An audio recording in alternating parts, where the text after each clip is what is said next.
All right, so welcome back and very, very excited. And obviously, one of the things that you're going to need to do is to properly get your book ready so that it stands the best probabilities, the best chances, if you will, of actually getting the book sold. So in this module, that's precisely what we're gonna cover with you: how to go about getting your book ready to sell to the libraries. And with that, I'm gonna just kind of turn it over to you, Amy, and let's chat about this for a while.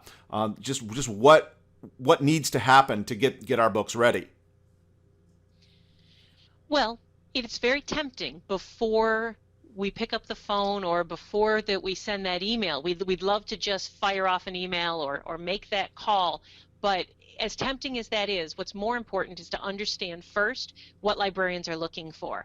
There's a number of things that they need to have checked off on their list before they can take your book in. And so the next several slides in this module are going to be going over what librarians are looking for. That's key before you pick up the phone, before you send that email, because these presentations that you're going to make need to show the librarian that you understand where they're coming from. And that's what a lot of this whole situation, this whole module is about. Okay, cool. So the first thing that we should keep in mind is that unlike bookstores or hardware stores or supermarkets, the books that are on the library shelves, yes, they go off the shelf, but they go right back on. In a bookstore, when a book leaves a shelf, it never comes back. And so there's always room for new books. That's not the case in libraries. There's a certain amount of limited shelf space per category. And one of the things that you need to keep in mind is that the libraries may not have the room in your genre at this particular moment, or they may not have the budget in your particular genre. So one of the things that librarians are always looking for is a specific category. On any given day, there is a librarian somewhere in the country that needs your book because they have the money for it and they have the shelf space, but there's lots that don't. Don't take it personally. As you're putting together your kits, keep in mind that a lot of the no's that you get will be factored in only because the category that your book sits in doesn't have any shelf space in that particular library. So librarians are looking to fill a need, a space on their shelf and in their budget. So the question naturally that I think a lot of people have is there a way to know in advance of calling a library what what they might be looking for, what they might need, what they might actually buy before actually picking up the phone? When we get to the next module talking about how to prepare materials, one of the nicest things that you can put in your cover letter is asking them.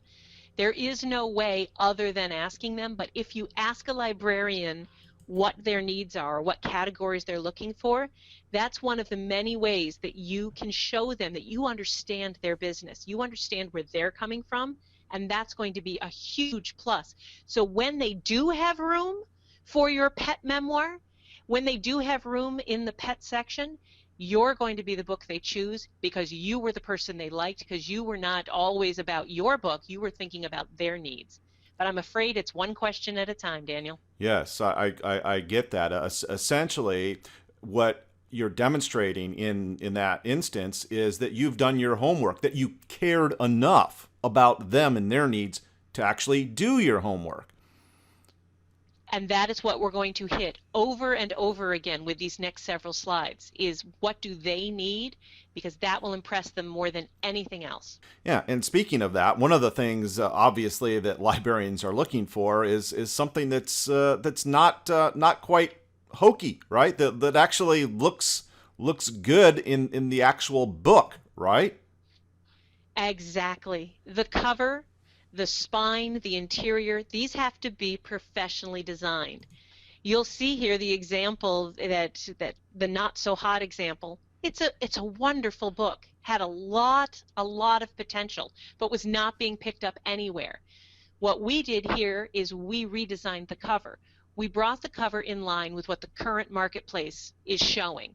And with a properly designed cover, you will have a much better chance of getting on the library shelf.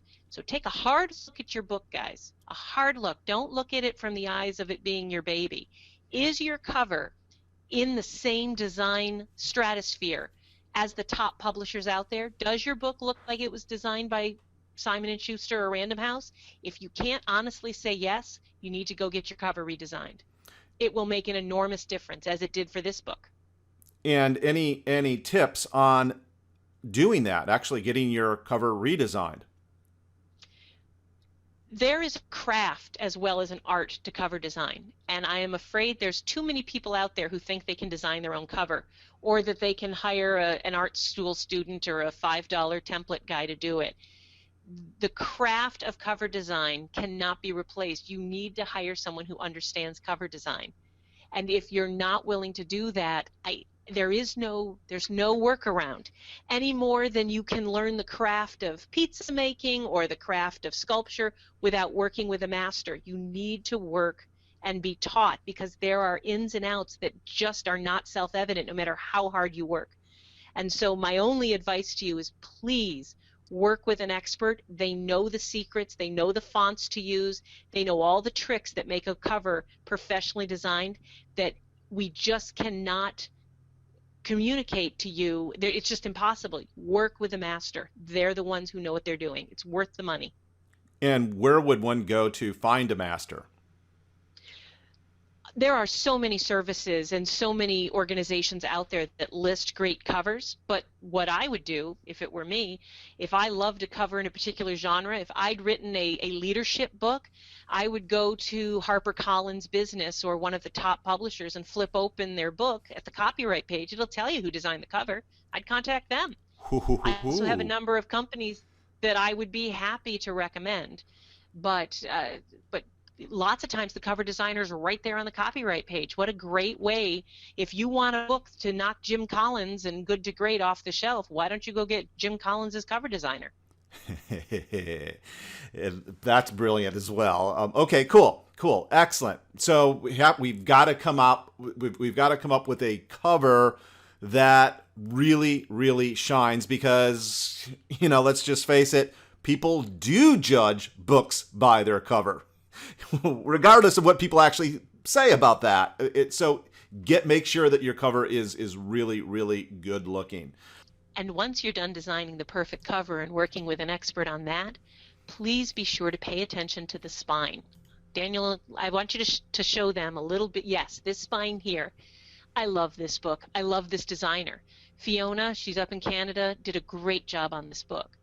This spine, however, is not ideal for the library market. You will notice this spine is beautiful. It is artistic, it is light, and it is hard to read when you're at 20 paces. But the spine that you just put up next to it, this is a redesign. Exact same book. Maybe it's not as delicate and gentle looking, but you can see what this book is called from 20 paces.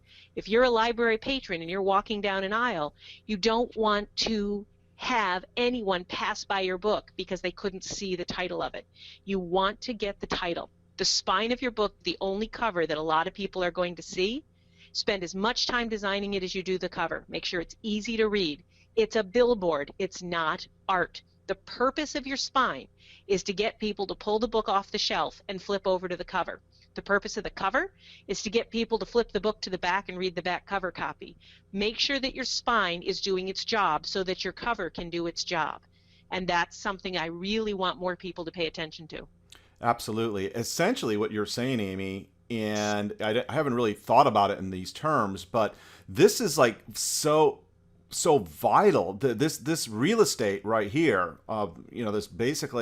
this is library and bookstore real estate that is coveted, and if you waste the real estate, it really is a waste. You basically blow your chance.